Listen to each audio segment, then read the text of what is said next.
What's going on? We're here today with Dustin, and if you haven't seen him before, he's done a tremendous feat twice. He's not only lost over 250 pounds, but he's done it twice, which is an incredible feat that not a lot of people can even say they did once. But this is extremely, it's a fascinating story. So I'm going to talk to him, see kind of what he went through, what got him to start, what got him to put the weight back on, and what got him to kind of go through all the trials and just the hardships, the bumps in the road, and what ultimately allowed him to become successful and exactly where he is today.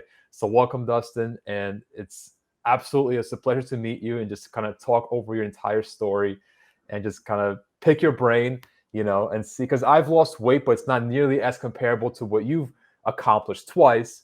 So, I just want to kind of go over, everything if possible, talk about some things that I know there's probably been a lot of struggles before, like maybe with my own journey, but my journey was a fraction of what you've accomplished. But there may be some things we can, compare, and just I want to welcome you.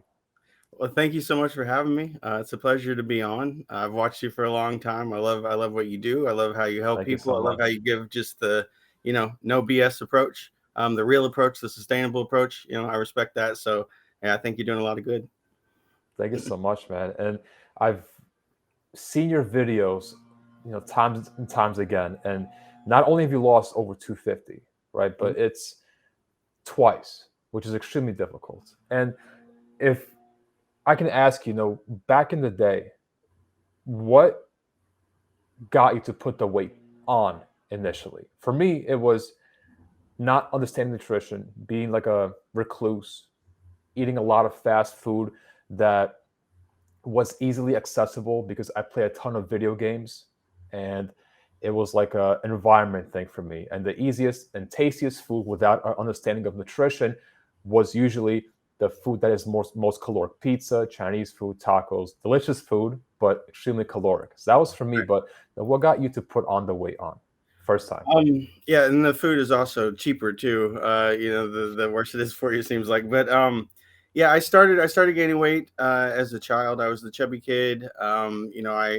I was the kid with the slim fast in eighth grade for lunch when everyone else was having a regular lunch. I was in a small class, so I kind of always stood out that way.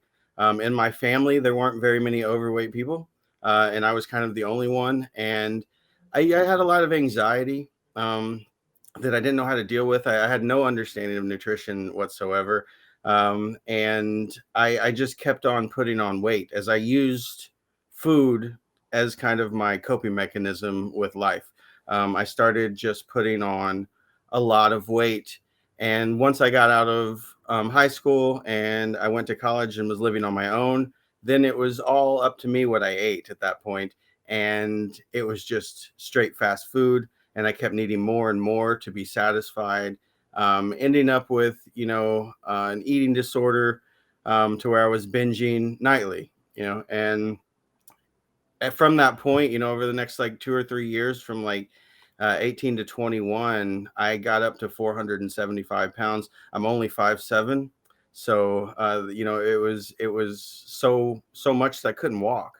We went to a vacation in Chicago, and I remember my little sister had to push me in a wheelchair because there was no way I could walk around, the city. And she struggled with it, because I was so heavy. And I remember like her and my mom taking turns, and it just I felt so absolutely hopeless with it because I just couldn't stop binging, no matter how bad I wanted to. It just I would always say I'm going to start tomorrow, and I learned the very hard way that tomorrow, it never gets here. It never No. ever arrives. And I like what you say in your videos, messy action, because that really is the way to do it. No, things aren't going to be perfect. You're not going to wake up with superhuman strength one day. It would be Uh, nice. yeah, yeah, it would be, but you learn as you go. So I put on a lot of weight, and I was really close to my dad. And in 2004, he got cancer, and he was very worried about my health. He was worried about it, rightfully so. I had diabetes, high blood pressure, bad cholesterol. I needed a CPAP to sleep at night. Just rolling over in bed from one side to the other, my heart was racing. It wasn't a good place to be, and I knew that my body couldn't last um, with the way I was abusing it. So he passed away in 2004 from cancer, and I'm I held sorry his for your loss. thank you. I held his hand as he went, and I made him a promise that I was going to make him proud, and I was going to get my health back under control. So it took about a year before I actually kicked in. I had so much grief that I just, I couldn't put it together. But then I finally said, I'm going to do this. And I kind of just white knuckled it starting in 2006. And I went from 475 to 2009, where I was down to 217. My goal weight has always been 200 pounds. I wanted to see, that one on the scale. And I got to 217, and I hadn't seen that one since, maybe grade school. Um, so, Amazing. so I got to 217, and then I kind of lost it. I lost it. I started putting on weight. I had like a binge week or two, and I had undone a year's progress in that time, according to the scale. And I was so tired because the way that I was doing it was I was over restricting. I was eating 1,300 calories at most, Yep. and sometimes it was like a game for me every day. Like how low can I go? Can I just skip this meal? Can I get down below 1,000 today? Can I get 900? And I was exercising like every day because I had all of this grief and I didn't know what to do with it, and I didn't know how to properly and sustainably lose weight. So I was just Right. throwing everything at the wall, and that does not last, as I found, and as I found the No. hard way, that can't last. It just can't. I couldn't do that for the rest of my life, and so I just kept fighting. I just kept fighting, and I kept losing. I was at 285 from 217. Then I fought there for probably like 6 months, and really trying hard. And then some binges, and then I'm 325, and I fought there, and then I'm 375, and I'm like I'm not going over 400. I remember when I saw that first three, how excited, and I was like, I'm never going to be over that again. Like I'm never going to be over 400, and I really felt invincible as I had, lost over 250 pounds. I felt like it couldn't happen to me. Like, Yeah. I've done all that. Like, I'm not going to throw that away, of course. But it was happening, and it was hard for me to accept. And finally, in 2016, at kind of a mental health low for me, I went to a doctor for sleep apnea because I was needing my machine again. I was needing all my medicine again. Like, my health was getting worse. And he's like, let me weigh you. And I was like, okay. And I stepped on it and it wouldn't read me. And he's like, oh, he's like, well, he's like, I usually can eye people up, but you must be just over 400. And I was just like, I can't be over 400 again. Like that can't be my reality. And I was 411, and just seeing that number really just broke me because, you dream of getting to your goal, and you dream of being able to walk and being off the medicine and feeling great. And I got there almost. I got so close. And then to, talk about that, to brag about that, to feel great about that, and then to have it all taken away, and be back where you were, it really was a low point for me. I thought it was over. Like, I honestly thought, I was younger then. I had all that grief, and I put 3 years of my life into it, and I've thrown it all away. How can I trust myself again to go through that again, knowing that at the end of it all, knowing how long the journey is, how hard the journey is, and at the end of it all, I might just throw it away. Yeah. So being depressed, um, being immobile again, I was no longer able to walk. I watched my niece. She was the only bright spot in my life, really, and she was starting preschool, and I couldn't take her inside anymore because I couldn't stand up long enough to take her, to the bathroom and, to fill out the paperwork and stuff. There was nowhere to sit. It was a preschool, so all the chairs were miniature, and I couldn't even really sit in a regular chair without breaking it. So, there was, I couldn't take her in, so I wasn't able to watch her because I needed someone who could take her to school and pick her up. And that was like the breaking moment for me, where I was like, okay, it's either sink or swim here. Yeah. And I honestly, um, started like thinking about like a way out. Like I was at that point where I was like, I just don't see a future for me. I'm just one of those people that tried and failed, and I could not let go of the fact that I regained the weight. I couldn't forgive myself for it. I hated myself for it. I was ashamed of myself for it. And when I wasn't able to take her into school and I lost her, um, I realized that I had to let that all go. I couldn't go forward without it, or without letting that go. And so the first step I took in early 2017 was I decided to forgive myself, for everything I had done, and let that go. And as long as I was trying, I made a pact with myself that I was always going to forgive myself. Yeah, I'm going to mess up. I'm going to mess up. Everyone's going to mess up. I'm not perfect, but I'm going to learn from it. And one of the biggest mindset shifts I had that made the most difference was that I constantly looked at that first journey as a huge failure. It was the thing I was the most embarrassed about. But then I went back and looked at it and I was like, that's the best learning opportunity I'm ever going to have. Yeah. Failure is the best learning opportunity. So I started looking at it and what went wrong and what can I do different. And, I realized that what I was doing wasn't sustainable. So I decided to just start easing into it. I was kind to myself. I didn't try to change everything overnight. I actually just slowly would like take one food that wasn't good for me, wasn't helpful for me, and reintroduce it with something similar, but, better, as far as like lower calorie, higher protein, more filling, something sustainable, something that I could enjoy, um, but that wasn't going to set me back and allow me to reach my calorie goals. Right. And I started working out like, I couldn't walk really. So I got the punching bag and I would punch, punch, punch, and then I Yeah. would sit down. I'd sit down and just like my back, and then I'd get up and punch, punch, punch. I'd lean on it, I'd punch a little bit like that, and it just kept being able to do that for a little bit longer and a little bit longer, and that's how I went. And back in before that, I would beat myself up like, oh, you only did it for 5 minutes, like you failure. But now I was like, you got up and you did it for 5 minutes. Good job. Next time we're gonna do 6. Yeah. And I just tried to stay positive with it, and I started January 3rd, 2017. Um, Mm. and I reached my goal of under 200 pounds last September. How I did went that feel? Man, I was at my sister's. I don't even have a scale here because the scale had always been a problem for me. Like, you Yeah. know, I weighed like once every month or two. And that way, because like it's not linear. It's not always going to go down. And like Oh no. I always took that personally. Like, and I'm always trying to over here trying to fix something that's not broke due to a scale reading. So I finally learned that lesson, which the first journey taught me very well because I had so many battles with the scale back then.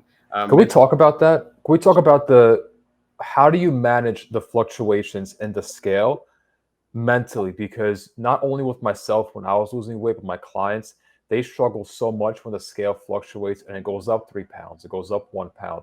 How do you tell yourself that it's okay, that this is all part of the journey? How do you stay on track when the scale doesn't read what you think is going to read? Yeah, well, I don't trust the scale. I think it's super unreliable for week to week because the scale is not measuring your fat loss. The scale is measuring the entire composition of your body, which has a lot more than just fat, as you know. Your muscles, the water, a lot of water retention, depending on how many carbs you ate the day before.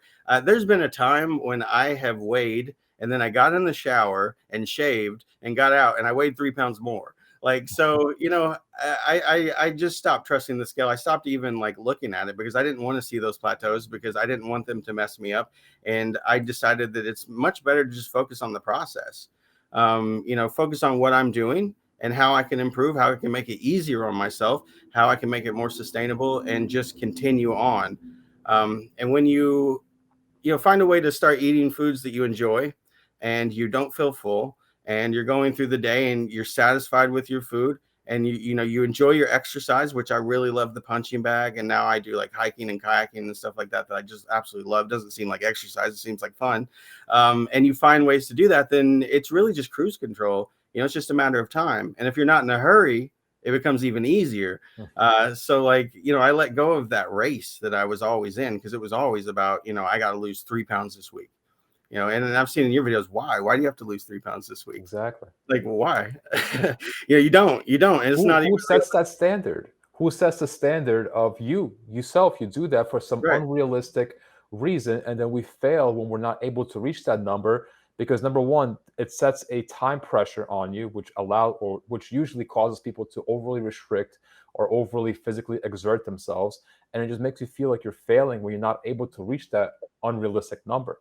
You know, Exactly. and I also want to ask you, back when you said when your father passed away, do you feel that that was the wake up call that you possibly needed to jumpstart your journey? Yeah, I mean, I wasn't in any condition to do it before then. Like I always was trying. Like I never had just completely given up. I was always putting in some effort. But like when he did pass away, that really gave me too much because I was immobile. I just, I couldn't move. I had no outlet, and I had all of this grief, like just an unimaginable amount of grief about it. And I needed an outlet for that, and I felt like I had made a good decision by, channeling that with exercise. And, I don't regret the exercise that I did, the walking, and, I couldn't go very far at first. And eventually I was, doing 5Ks, and I was like racing myself, my time, always trying to beat it and pushing myself. And, I loved that because it got me out of my head. It was in the moment, it was me versus me there. You could see the improvement, from, week to week, month to month. So I knew that I was getting better no matter what the scale said. It was a separate, validation apart from the scale, which I desperately needed. But yeah, that definitely, got me going. Right. And I appreciate you sharing. I know it's not easy. It's a very difficult time. And what personally got me to start my journey was I've shared this before, but people ask me all the time is it was a wake up call from the doctor. I was young, maybe 18 or so, 19, I believe, somewhere around there. And the doctor told me you're not going to live past 30 unless you change something. Because, like yourself, you said you were pre diabetic. Sorry, you said you were diabetic. I was Mhm. pre diabetic.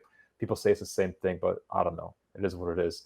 I Yeah. had a high blood pressure, high triglycerides, fatty liver, and I was mentally like in a very bad place because my physical well-being caused me to be like a recluse coupled with my addiction to video games, my dark environment, room that I absolutely loved. It kind of compounded together, but I avoided doctors' offices at all costs because whenever I went in there, it was never good news. Or what are they going to say this time? I got to lose weight, or I'm going to, lose years off my life. It was never a good time. So I was just avoiding them as much as possible until I had to do a doctor's checkup for like a school. I think it was a football team or something like that. And I was on that team because I was big for no other reason, you know. So the doctor told me these things, and I walked out of there thinking to myself, what am I going to miss out in life if I let this go down the way it's going to go down? I'm going to miss out on having kids, you know, meeting a spouse, traveling, like what if I don't live past 30, all these things that I see and dream of are not going to be a reality. So the approach that I took wasn't the best. Much like yourself, I overly restricted myself. I pictured, what do people do to lose weight? They do tons of cardio, they eat chicken and broccoli, clean food, egg whites, they drink tons of water, and they do a lot of cardio. So I started to overly restrict myself. Um, and every passing day was, how little can I get away with eating today? Mhm. It was not, how do I fit in as much nutrition as I can for my goals. It was, how much less can I eat today than I did yesterday to lose weight even faster. Right. That mentality just caught me into a vicious cycle where for 2 years I believe I was in a plateau, and it was caused by binging, which was caused by overly restricting myself. Then it was punishing myself with food and then restricting myself again. And this cycle was very hard to get out of for 2 years, I believe, and can you like maybe reflect back on your story? Because you said before you binged a lot, Yeah. which I did as well. And mentally, like it's a very difficult place to get out of unless you take us, I believe, unless you take a step back and see what you're doing and create levels of self accountability. Yeah, I used to binge every single night, with the thought that tomorrow I'm starting, which gave me permission that night to just hit all of, my favorite foods. So I'm packing in like everything that I like all of my favorite junk foods. We got the main meal, then we got the, appetizers and the things on the side. Then of course the desserts, it was just so every single morning I woke up just absolutely sick. It felt like a terrible hangover every single morning. Like I was sick to my stomach. I felt, just absolutely awful. My body was just in pain. And I wouldn't be hungry at all. Like I couldn't eat. I was sick. And then, around noon, the hunger would start to build. And, I'm like at the beginning of every single new day, I thought today's day one. And then by the time we got to about 4 or 5 p.m., and what's weird about it is it seemed like the only thing that made me feel better is that same food again. That took away like that food hangover I had, and it was always just too big when I got to it every day. Like it was, 5 o'clock, and my choices to order food and have it brought to me, or to continue going through this hell is what it felt like. Um, and then when I got to that decision, it's always like, okay, well, you got to do this like every day forever now because you've got so much weight to lose. And then I'm like, we're just going to push that to tomorrow again. So it is a very vicious cycle. It's absolutely terrible. And then when I would finally get it together, I would over restrict for a while, which then, of course, led again back to the binging. So it really is. It's a hard thing to get out of because, like, neither of us wanted to, be unhealthy. We didn't want to look how we looked, because when you have a problem with food, unlike other problems, you wear it on the outside. People can see it. Yeah. And that always made me so ashamed and self-conscious, so much so that I stopped going out for the most part. And I also was, a huge recluse. My room's dark. I had the video games going too, hundreds of hours poured in of just, not moving and then eating and, drinking calories all day and night. So it's a very difficult thing. And for me, the final time, the way that I broke that cycle was, after I couldn't take my niece in, I knew that I had to make a change. And I was going to the doctor, and he had me fast for some blood work to check my diabetes, how that was doing. And when I fast, I get more hungry than normal, of course. And fasting is not something I normally did. I usually ate a lot late into the night. So I went to the doctor, and he weighed me, and I think I was like 415, which again, mentally just was a shot to me. And then we did all the blood work and everything. And I remember leaving the doctor that day, and it was January 4th, 2017. So it was one day after my day one. And so this was my second day going. And, I was going home, and I passed my favorite fast food restaurant. And I was like, you know what? This is just all too much. Like, I feel like crap. I'm going to go here. I'm going to feel Yeah. better. And I pulled in, and I sat there, and I was just like, put my hands on the wheel, and I'm like, I can't keep doing this. Like, I'm going to die, and I'm losing everything. I've already lost everything. I don't have anything left. Um, and so, like, I cried, and I drove away. Like, just in tears, like, drove away. And I went home, and I made a healthy meal. And that was I really credit that as my foundation, because it was a very hard decision to make in the moment. And so every time I came to a crossroad like that, after that, I look back to that point. I was like, you remember how hard that was, and you did that. Like, so you can do this. And I just kept building on that. And I started just building a solid foundation. I didn't over restrict myself. This is the first time that I haven't over restricted myself. And what's amazing is that you can lose weight, and you don't have to be hungry all the time. Like, you can literally be satisfied with your food. Like, I made sure to eat every 4 hours, because People don't anytime I realize get like, that. yeah, anytime I get really hungry, there's that urge to like overeat.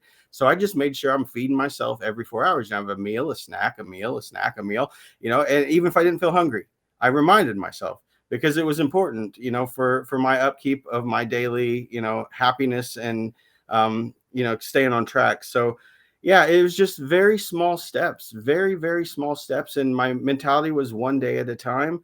And my motto is that, because we all mess up, And people ask me this all the time. What do you do, when you failed yourself? And what do you do? Do you eat bad the rest of the day, or do I just start tomorrow? What do I do? And I always say that you do the next right thing.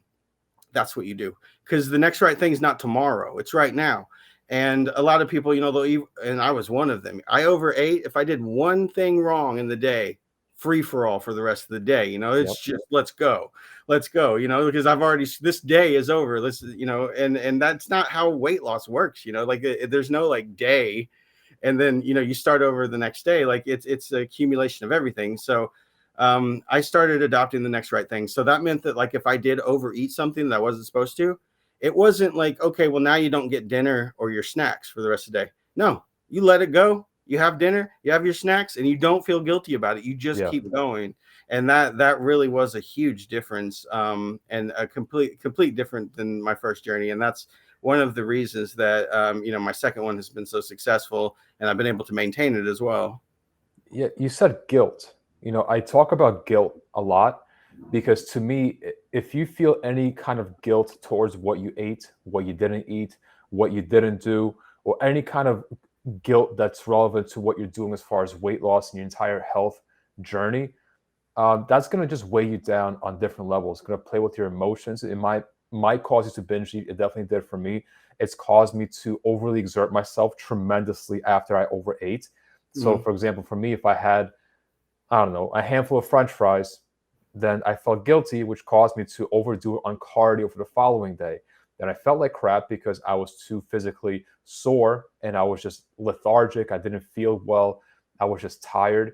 It was all caused by this guilt cycle, but that didn't break itself for 2 years or so because it took me a very long time to understand how important guilt is. And a lot of it was due to not understanding that it's okay to have bad food, right? Or food that isn't stereotypically part of like weight loss food, you know?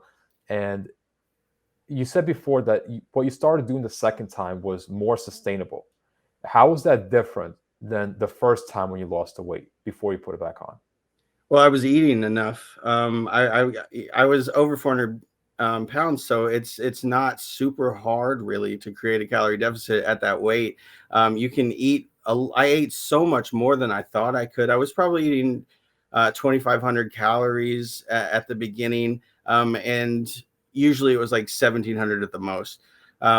So I was just being able to eat so much more. But I did realize, that shame and that guilt that you talk about. I realized early on my second journey that was directly in my way. Like, so if I want to get where I'm going, I had to let that go. Now, at the time, I didn't think I deserved to let that go. Like when I said, it's okay, you can do it, or, don't feel bad about this, or, you're going to let that go. I didn't believe myself. And I have that negative voice in my head that's, saying you're a failure, you're weak, and all these things. You should be ashamed. And I still had that, but I just added another one that said, no, I'm trying. So I'm not gonna, hold on to that. I'm letting that go, and I'm just gonna keep going forward. And it felt wrong and weird at first, but I just kept doing it. And eventually it quieted that other negative voice. And then all that was there really was me, being positive. And it really is a lifestyle. This is every single day. And, maintenance is just, continuing what you did to get there, basically. So it really has to be something that you keep doing. So you have to be kind to yourself, because no one's going to be perfect, especially not forever. And perfection is not what you should be looking for. It's consistency. Yeah. And consistency is absolutely everything. I talk about it all the time. And even consistency in being kind to yourself. If you beat yourself up consistently, you're going to feel like a failure. You're not going to reach your goal. And it's just not a good place to be in, and Absolutely. a lot of times people think that weight loss, health, fitness, all these things is like a period in a year that they're going to just stop doing, and then be fine with it for the rest of their lives. Yeah. And it's the wrong mentality, because it has to be a lifestyle change, which is why I teach my clients, I teach everybody habits that you can just are very, very simple, but they're simple for a reason. They can't be complex or just very detail oriented, because you're probably not going to do it for the rest of your life. Right. It should be very simple. And weight loss in my opinion, should be a byproduct of all of these healthy habits that you adopt, all of these lifestyle changes that you do, these bits and pieces that you do differently, whether it's volume eating, food substitutions, maybe going on a 10-minute walk. Like all these things should be a constant. And weight loss, if that's the goal, should be a byproduct of all these things. And if the mentality is, for how long do I have to do this for? If that's the mentality, there'll be Yeah. a time when you just don't do it anymore. You're going to gain the weight back, or the entire journey is going to seem that much more difficult because you're looking at it as a like a season or so. Like, oh, I Right. can't wait until summer ends until it's going to be more cool or Yeah. whatever it is. That was my mentality because I kept pushing myself due to these weight loss goals, time restrictions, and also self comparison to other people that are on a whole different level than me, you know. And what is your experience maybe with comparing yourself, if you did, during your journey? Because I experienced that for many years, and it just destroyed like the time frame. It just got me to spin my wheels in place for many years. Right. Yeah. And that's so easy to do. And I think a lot of people do that. And you really can't, as you know, compare yourself to other people because I mean, you might be comparing yourself to someone, I used to compare myself to the people who lost a lot of weight fast. Right. And it's not really a fair comparison at all. First of all, if we wait 2 or 3 years, all those people that lost weight fast, as we know, a majority of them are going to regain it. And I was one of them. And so I know that very well.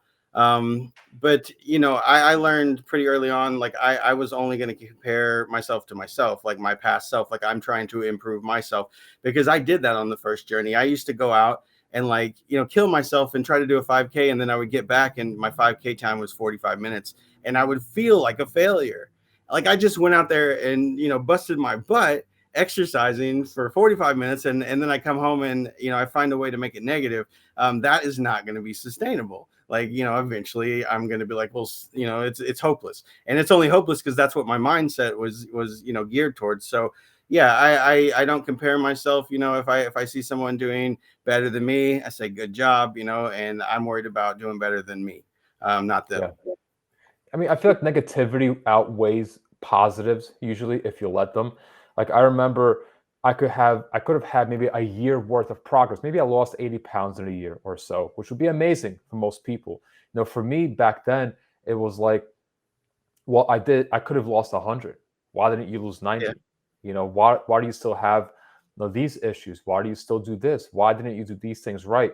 And the negatives usually outweigh the positives unless you just start to backtrack a bit and just start to realize that, even 1 pound a week is over 50 pounds in a year. People right. never look at it that way, Yeah, right? And people all usually they spin the same wheels in place for decades trying to lose the same 10, 20 pounds because they keep trying to lose those 10, 20 pounds in any way possible. Where I tell them, like, listen, if you just lost half a pound a week, which is not a lot in your eyes, but if you take a step back, you would have been at your goal already maybe 5 years ago because you would have chased these shorter goals, right. and I was stuck in that same place. If I lost 4, 5 pounds on the scale, it's all right. How can I lose a pound more the following week? Or how can I lose the same amount of weight the following week? And when I didn't, I just binge ate because I'm like, why am I doing this? I'm not doing it right. It's all the whole entire world is crumbling down and it's not worth it. And then just cycle just kept repeating itself over and over again. Yeah, after regaining so much weight, I did learn the very hard way that 1 pound of sustainable fat loss is better than 250 pounds of unsustainable fat loss. Like it is just way better to do it to where it's going to last because otherwise, not only is that's taxing on your body to go back and forth, but it also is taxing on your mind. Because there's a certain trust, you try to build up with yourself, and when you let yourself completely slide back, you lose that, and it can be hard to regain. I spent years trying to get that trust back, and that really was what was in my way. But yeah, like sustainability, that's all I focus on. And my weight loss journey was not fast. This last time, like I started at like 415 in 2017, and I got to 200 last September. So 4.5 years to reach my goal. I'm 10 pounds lighter now than I was last September. But a lot of people ask me that. They always want to know, how fast or how long do you think before I can get here? And treat it like something you got to do and then it's over. And that's how I used to treat it as well. But it's not over. Like it's never going to be over. So the goal for me has been to fit it to my life, make it to where it's enjoyable, and like you said, just be doing healthy habits, and then the weight loss is a byproduct. You're not like, I didn't personally stare at the scale and be like, oh, like that wasn't good for me mentally. Like I really do think there's something to be said about like weighing less. Like at least for me, and I know a lot of people, the scale is their biggest enemy. I mean, I don't know if anything's killed more weight loss journeys than the scale, Oh yeah. because people they don't have the right information, and they think they're doing something wrong when they're not. They're doing great. And Yeah. then the scale comes and says you gained 3 pounds, because they had a carb heavy meal for dinner the night before. And then so what do? They try to fix something that's not broken, and they start doing things that are not sustainable, and then that leads, of course, to disaster later. Yeah, and the scale is a tool amongst many. And Yeah, I right. tell us all the time to people, it's just a tool to give you a general idea of how much mass you're holding, including the water weight, the carbs, sodium, water retention from like all these, the food inside your system, everything. And what did you do to maybe stop looking at the scale as being so important? What did you do to actually, look at other areas that are so important and just be better or feel better mentally about what the scale says? How did you separate yourself? Well, it was kind of dramatic because the scale had been, I really think the scale was somehow related to my eating disorder, because I could obsess about the numbers so much that like it's all I cared about. And I noticed like if I get a bad scale reading, even if I did good, I felt terrible. If I got a good scale reading, when I knew that I wasn't really doing what I should be doing, I felt great. So I took a crowbar and I smashed my scale. And I did. I was just like, I'm done with this thing. So I smashed it, and I was like, I'm just gonna weigh at my sister's house like no more than once a month. And when I did that, there was no. It was scary. Like it was so scary. I was like, well, how do I know if what I'm doing is right? Um, like how, if I don't have the scale telling me, what's going on, how will I know? I felt like I was in the dark, but it did cause me to start focusing on what's actually important. I started noticing my clothes getting smaller. I could walk further. I could punch the bag for longer. I felt lighter when I stood up. My health was getting better. So I'm seeing all these non-scale victories, which are the real victories. I mean, these are the real victories. The scale's a number, like you don't want to be 200 pounds if you're just like you have no skeleton and you're just this blob. Like you want to look good, you want to feel good, you want to be healthy. So that's how I separated. I just removed the scale from my life. I had a very unhealthy relationship with it, and that was one of the best decisions I made, because it literally shifted my focus entirely, because I just couldn't shake the scale. No, even though I knew everything I know about the scale, it still would emotionally impact me when I saw any number that I didn't want to see. So that allowed me to focus on what I was actually doing and what actually matters. Yeah. I think the scale or the fluctuations on the scale gets so many people off track that it's probably more than a lot of things out there, more than diets. And speaking of diets, I'm curious, what have you tried the first time, if you did try any diets to lose the weight? And what I've tried probably every single diet under the sun, but I'm curious to know, what did you try? Oh, I've tried all of them too. I did the Slim Fast when I was a kid. I've done keto. I lost like 60 pounds on keto, and then, are you never gonna have a carb again in your life? Uh, No. yeah. So that came back obviously. But the first journey, it was just really overly restricting, like to the point where I was having like 1,100 calories. It was the chicken and rice thing where I was trying to be perfect. I was I wasn't really able to get as much protein as I needed in because I wasn't eating enough, but trying to keep the protein up. But this time, it's just yesterday. I actually, because you said tacos and pizza earlier, yesterday for lunch I had tacos, and for dinner I had pizza. But I've made it like healthier. It's lean beef. I measure the cheese. It fits in my calorie goal. For my pizza, it's a 50-calorie wrap. I load it with veggies. It's filling. It's under 500 calories, and it tastes delicious. And I don't feel like I'm missing out on anything. I make these protein sickles, which are just like they're protein powder and cocoa and stevia, and they're these frozen cubes. They're like ice cream. They taste like ice cream to me. But they have like the nutritional composition of cottage cheese. It's amazing. So like, I eat food that I enjoy, and I think that's important. while keeping it healthy, while getting, all of my nutrients and everything.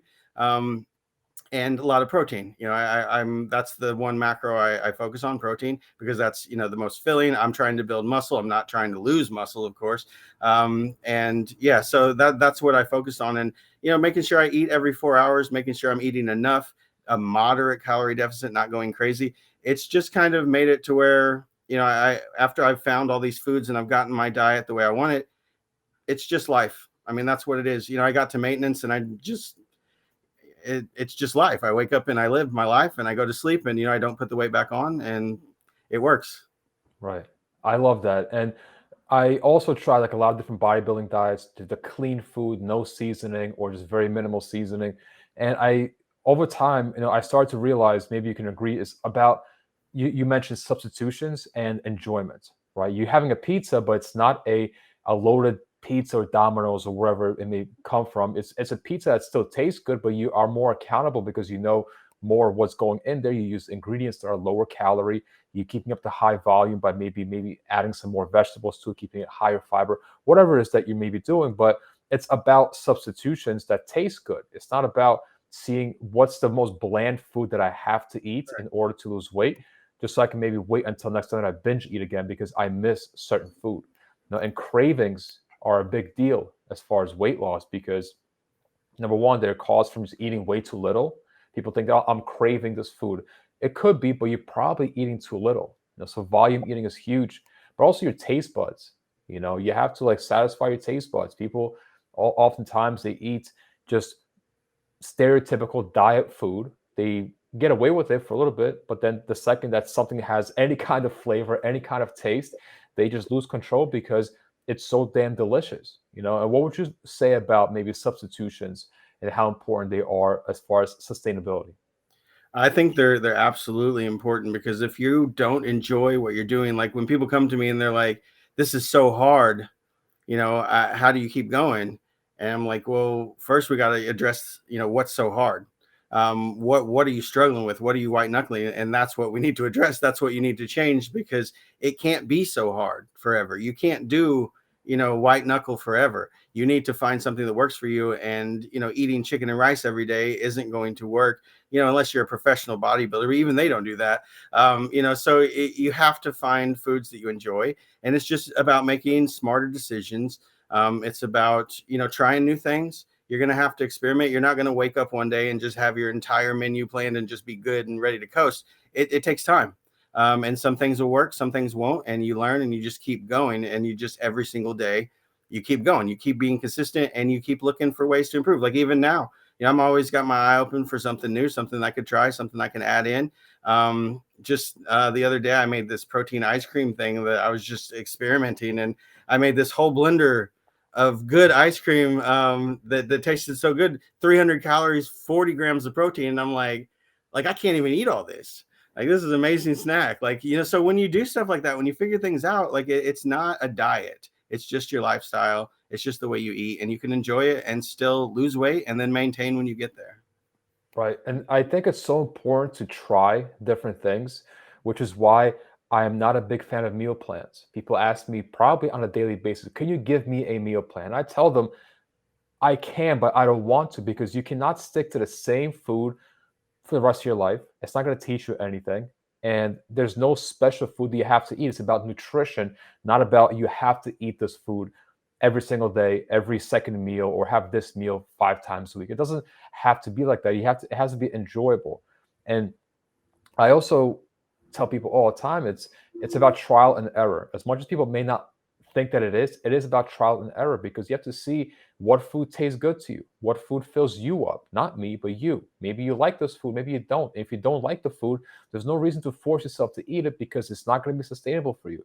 So figuring out trial and error is important, because you can find your own recipes that you like, mix things together. I've made a lot of questionable choices as far as things that I've put together, these meals, these abominations I've created, but I learned, but a lot of them tasted pretty good, and it's about experimenting, trying different things.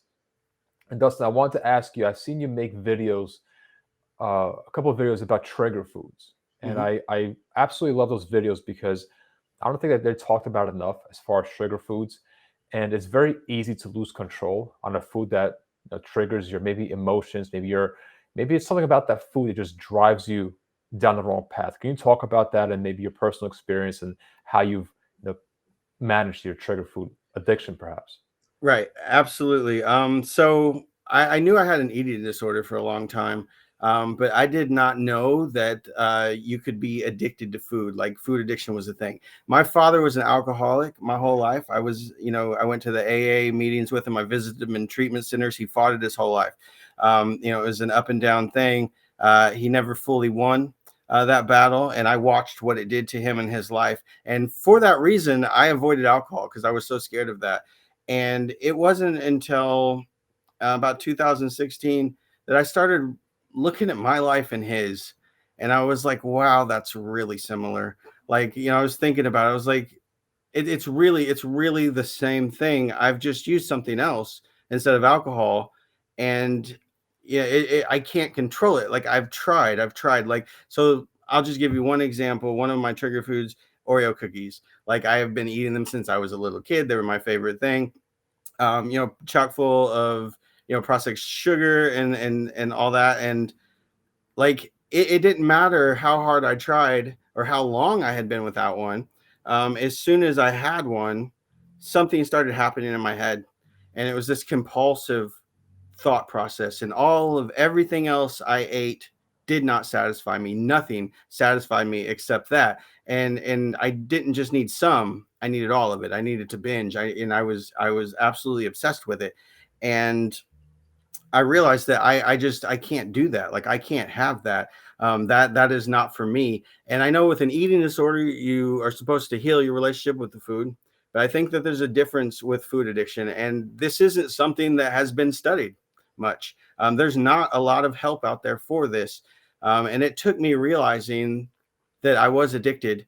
And getting rid of, and basically what I do is if it has processed sugar before the fifth ingredient, then I avoid it.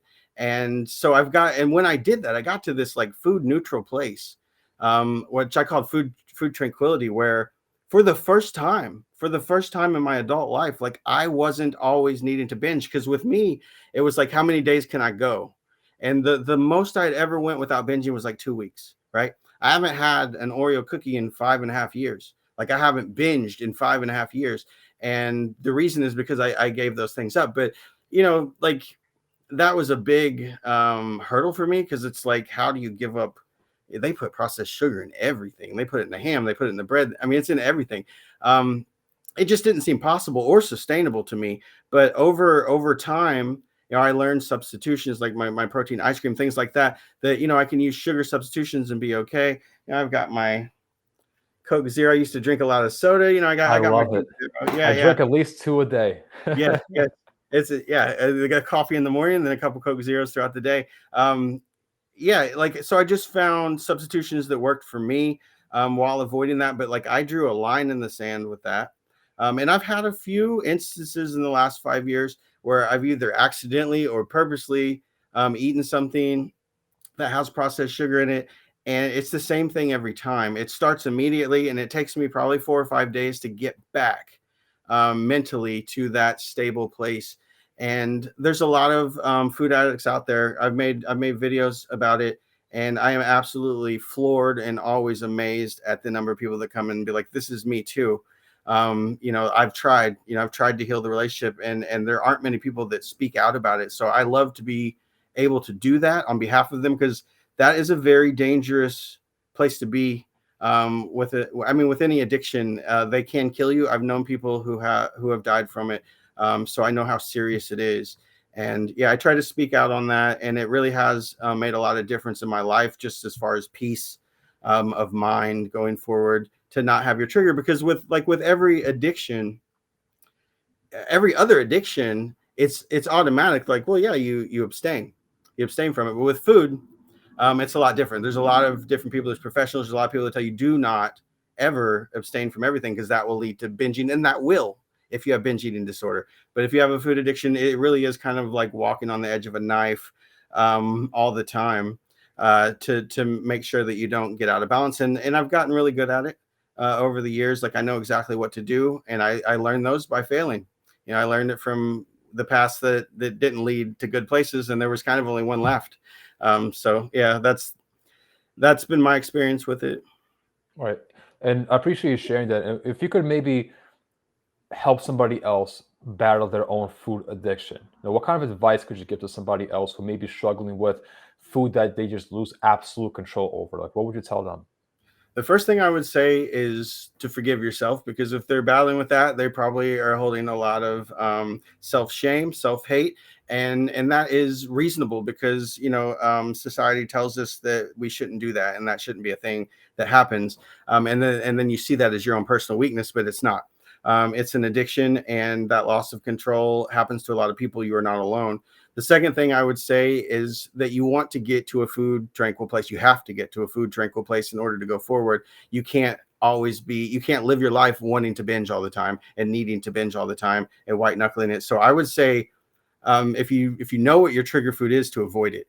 And what I would say to people is to avoid, like for me, like I can eat fruit all day, it's fine. But processed sugar, and in America, they allow a lot more chemicals in our food that are banned other places. I've learned that. Unfortunately. And I think some of those are addictive. And I don't think, like, the food needs to be banned or anything. Like, I think that food addicts probably have a very addictive personality. I know I do. And I think there's just some people that are prone to, get addicted to it, just like you could get addicted to gambling or anything else. And when that happens, the only thing that I've ever seen work for myself or anyone else is abstinence. So you need to cut that food out of your life, and you don't have to do it all at once. I didn't do it all at once. I literally, like, I used to have peanut butter and jellies every single day. And so for 1 week, I changed the bread to low calorie, no sugar bread. I changed the grape jelly to jam that was sugar free. I changed the peanut butter to PB2, and it's still good. It's still delicious, and it doesn't trigger me. So I made that replacement, and then I kept eating everything else. I was eating graham crackers. I kept eating everything else for about a week or two until I got used to it. Then I changed another thing, and then I changed another thing, and it was so slow, so methodical, so gradual that it wasn't a shock. Because it is really hard to quit those kinds of things cold turkey. It was for me. Like, it wasn't something I tried. Like, I tried every day for years, and it wasn't something I could do. So I would say get your trigger food out of your life. It's hard to tell if you have a food addiction or an eating disorder. So once you get to that stable place, that tranquil place, and you'll know it because it's probably the first time you'll have ever experienced it, where you're eating to live and not living to eat, then you start substituting one thing at a time. You see what you can have. You see what you can have in a very limited capacity and see how that affects you. And if you lose that mental clarity, that peace of mind, then that's probably not a food for you, and you need to try something else. Right. Thank you. And it affects a lot of people. And it did definitely affect me before because I lost absolute control over whether it was eating super sugary cereals with my hand nonstop. Maybe it was cookies that I used to eat after dinner or before. Maybe I used to wake up and eat the cookies or the cereal again because it was so good. And you're absolutely right. There has to be mental tranquility. It's not just about eat less and move more. That's a very like a high level overview, but there's so many things that allow that to happen. And I think that unless somebody is in a tranquil place, they have a state of mind that is clear as much as possible, then eating less and moving more is going to be almost impossible. This whole calorie deficit that everybody wants to aim for, if that's the only thing that people aim for, they'll likely fail because they're stepping over these things that actually make that possible. And I want to ask you if you could give some advice to somebody who's also starting out on their weight loss journey, maybe kind of where you were before, or anybody in general right now that may feel like it's very difficult to have everything figured out, all these things dialed in as best as possible, and the food, troubles that may come with that. Like all of this, it may seem very, very intimidating for somebody to start. And if somebody starts, the scale goes up, they might fail. But what would you tell somebody that's just starting out that wants to just change their life, become healthier, and just have weight loss be a byproduct of all these things? I would tell them to start slow, to ease into it, and to realize that this is a journey, and this is an experience, and it's not going to be perfect, and you're going to learn as you go. I would say to try to customize your plan to you, because there's no one else like you. You have your own tendencies, your own habits, your own likes and dislikes. and just focus on first. I mean, first you have to find what your calorie goal is. So like TDE calculator, you find it, you drop it by 300, and try that. I would not, and see how that goes over a month. Not like after the first 3 days or the first week and you're ready to throw it all out. This takes time. It took time to put on the weight. It's going to take time to lose it, and you have to be okay with that. So if you can mentally prepare yourself to not be in a race, that would be very helpful and make it way more likely that you're going to succeed. Realize it's one day at a time. The only person you're competing with is yourself, and you shouldn't have it figured out in one day. You're changing your entire lifestyle, and you're going to change it into a way that is sustainable, and you're going to keep going. And that's not something that should be done in one day, because it takes trial and error and trying new things. Don't be afraid to try new things and fail.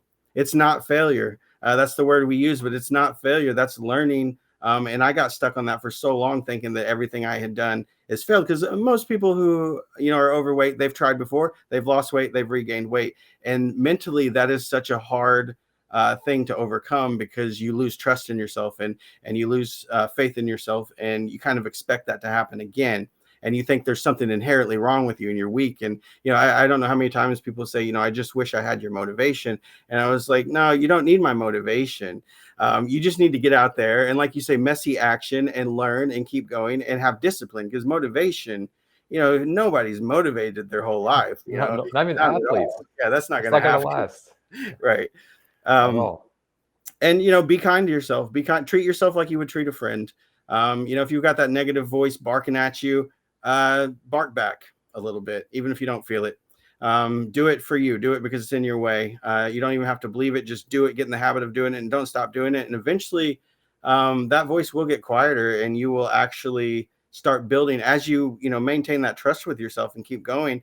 You will start to have more faith in yourself, and then there will be things that happen that you will be able to be proud of, and celebrate all of those little successes. If you walked a minute more than you could before, don't say, oh, I only walked for 4 minutes. Say, I walked for 4 minutes and I couldn't do that last week. Look at me. Like, I'm making progress. Where am I going to be, next week? Like, I'm just going to keep trying. So, just realize that it's going to be something you're doing for your whole life. So start focusing from the very beginning on that, on everything you do, everything you add in. Say, can I do this for the rest of my life? Is this something that is going to make me happy? Don't try to race the scale. Don't try to over restrict. Don't try to get hung up on how much you can lose, how fast. That's not what it's about. Like I said, 1 pound of sustainable weight loss is better than 250 pounds of unsustainable. And I know this from personal experience, from losing it and regaining it. So yeah, just keep your head down one day at a time, and never, never give up. I love that. And I think it all starts mentally. You have to just keep going no matter what. This is kind of like a wild card question, but when you first started, what would you want to have done differently? One single thing when you first started your weight loss journey. What's one thing you wish you would have done differently? I wish I would have thought in a sustainable way, because for me, the only thing it was about was getting that number down as fast as I could. Like, they say 2 pounds a week, but like, honestly, I wanted 10. I wanted a lot. Like, there wasn't any number that I really got that I was happy with, because I felt like I had so far to go that, you got to hurry up. Like, I got to lose all this weight and get to my ideal body weight so I can go walking on the beach and flexing and getting the ladies and all that. It's not going to work that way, no matter how bad you want it to. So I just wish I would have, had the more sustainable, like, this has got to be something I can do for the rest of my life, because I would have shaped my entire plan differently. Everything I was doing was unsustainable for the most part. So yeah, I wish I could go back and make myself understand that, because we hear that, we hear lifestyle change all throughout it, and it just kind of goes in one ear out the other. But it took me actually regaining all the weight and then doing it again to actually see it, and for how important it actually really is. That's amazing, man. And people don't realize how important sustainability is. You and I both talk about it all the time for a reason, because Right. people fail if they just overly restrict, overdo it. They let the scale get to their head, and this whole cycle will just keep repeating itself over and over again. So I truly appreciate you being here today, sharing your story, sharing advice for people that want to start their own journey. Maybe they're on their journey, they keep getting off track. I can definitely feel that they can take a lot of this information that you shared today and just apply it. And Where can people find you? My TikTok is at lose to gain 3. Um, I am at lose to gain 3 on Instagram. My Facebook is Dustbin, like the British version of trash can, Dustbin 3. You can find me there. I post everywhere daily. I've been posting daily since January 3rd, and like some of it's like the transformation videos, and a lot of it's just advice that I've learned that I try to share with other people going down the same road. Just shine a light down that road, because if you can get someone else's knowledge and wisdom that they fought hard for, and you can avoid those paths, that's the smart thing to do. I mean, yeah, you're going to learn by running your head in the brick wall, but you also learn as much as you can from other people that have been through it too, because you're going to save yourself a lot of headache. Absolutely. And I always say is I feel like the best shortcut to anything is just to learn from somebody else that has been through it, Mhm. because you don't want to keep trying different things, hope that they stick, because you will likely waste a lot of time and just feel defeated or just fail and just go completely off track. So finding somebody like Dustin or myself just to, either take some of our advice, tips, and just apply it, you will save yourself time. So, Dustin, thank you so much for being here today. I truly appreciate your time. I love all the advice. You've done a tremendous job, and Thank- it's been absolutely phenomenal. And we'll definitely connect at a later time. Absolutely. Thank you for having me. I really appreciate it. Thank you so much. I'll see you soon.